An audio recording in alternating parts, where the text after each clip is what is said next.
Back neck stitching వచ్చేసి back neck cut చేసుకోవాలి. First back నెక్ని cut చేసుకోవాలి. ఇప్పుడు ఇది 3 ఇంచెస్ నెక్ అండి. 3 ఇంచెస్ కన్నా లోపల కట్ చేసుకోవాలి. ఒక 1/2 ఇంచ్కి మనం కట్ చేసుకోవాలి. ఎందుకంటే ఇప్పుడు మనం స్టిచ్చింగ్ చేస్తాం. ఇలాగా ఒక 1/2 ఇంచ్ క్రాస్ పీస్ వదులుతాం. ఇప్పుడు 1/2 ఇంచ్కి మనం క్రాస్ పీస్ వదులుతాం. ఇది క్రాస్ పీస్ అండి. క్రాస్ పీస్ అంటే ఇలా సాగుతూ ఉంటుంది.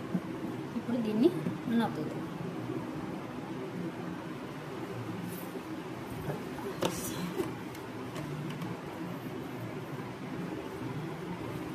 ఇప్పుడు క్రాస్ పీస్ అతికేటప్పుడు మనం ఫ్రంట్ సైడ్ అతకాలండి. ఫ్రంట్ వెంపే మనం స్టార్ట్ చేయాలి. అప్పుడు బ్యాక్ తిప్పాలి. ఇప్పుడు ఇది మంచి వెంపు కాబట్టి రైట్ సైడ్ కాబట్టి మన ఇది కూడా రైట్ సైడే ఉండాలి. ఇలా పెట్టి ఇలాగా మనం తిప్పుతే ఇప్పుడు ఒక 1/2 ఇంచ్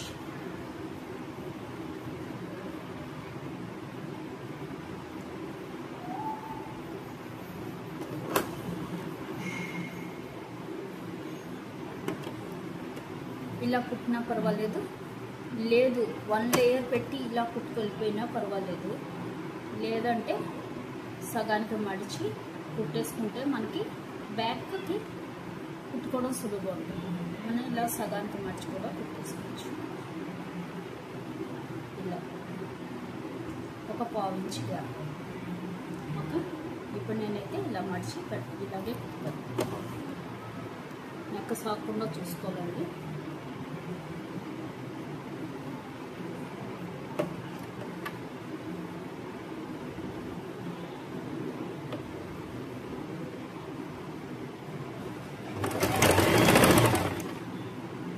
ఇదే నెక్ని ఇక్కడ ఎలా ఉందో అలాగే తిప్పుకుంటూ వచ్చేయాలి.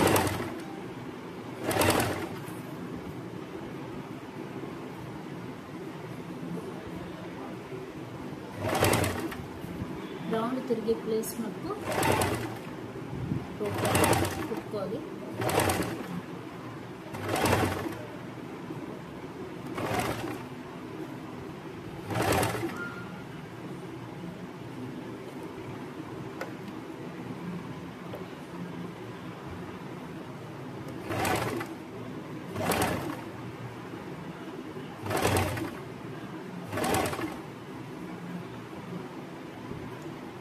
ఇక్కడ మటుకు మనం కరెక్ట్గా ఒక 3 ఇంచెస్ దీని మీద వచ్చేటట్టుగా మనం కుట్టుకోవాలి.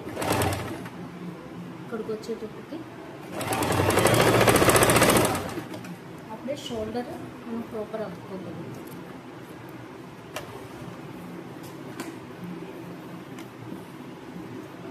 ఇలా కుట్టే ఉండగా ఇప్పుడు దీన్ని ఇలాగా ఒక స్టిచ్ చేసేసుకోవాలి.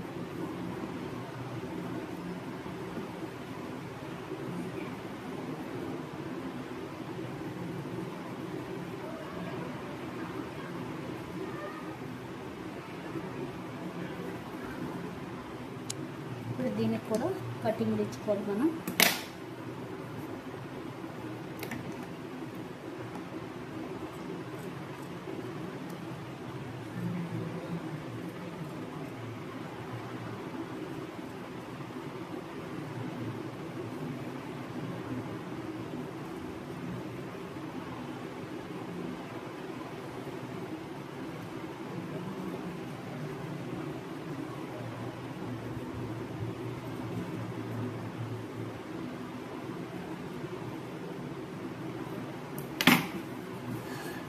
ఇప్పుడు ఇలా తిప్పి కుట్టేసుకోవాలి మనం. ఫస్ట్ అలవాటు ఉన్న వాళ్ళు అయితే డైరెక్ట్ ఇలా కూడా తిప్పేసుకోవచ్చండి. తిప్పేసి ఏకం కుట్టేసుకోవచ్చు. నేను ఇంకా ఏకం డైరెక్ట్ తిప్పేసి కుట్టేస్తున్నాను. ఇలా లోపలికి మడిచేసుకుని కుట్టేసుకోవచ్చు.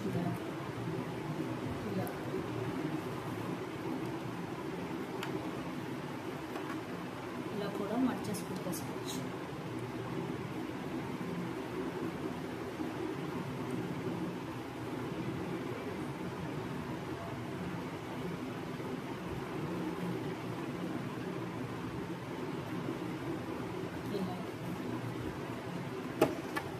అప్పుడు తర్వాత హెమ్మింగ్ చేసేసుకోండి.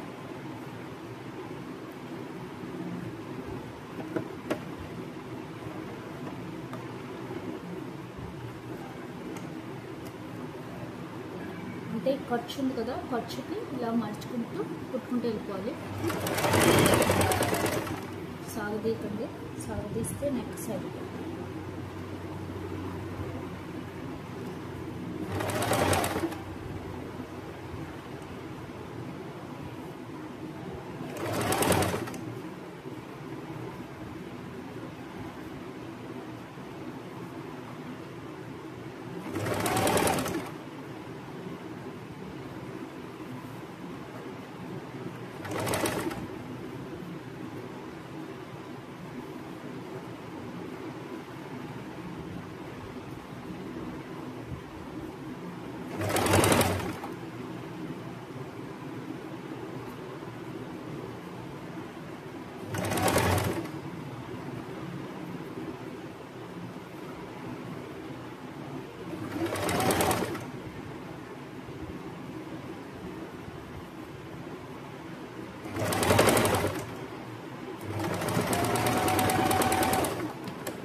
ఇలాగా నెక్ స్టిచ్చింగ్ అయిపోయింది. ఇప్పుడు మనం ఏం చేయాలంటే దీన్ని ఇలా లోపలికి మడిచి హ్యాండ్ స్టిచ్ చేసుకోవాలి. హెమ్మింగ్ చూసారా ఎంత బాగా వచ్చిందో నెక్. అంతే ఇలా హెమ్మింగ్ చేసుకోవాలి.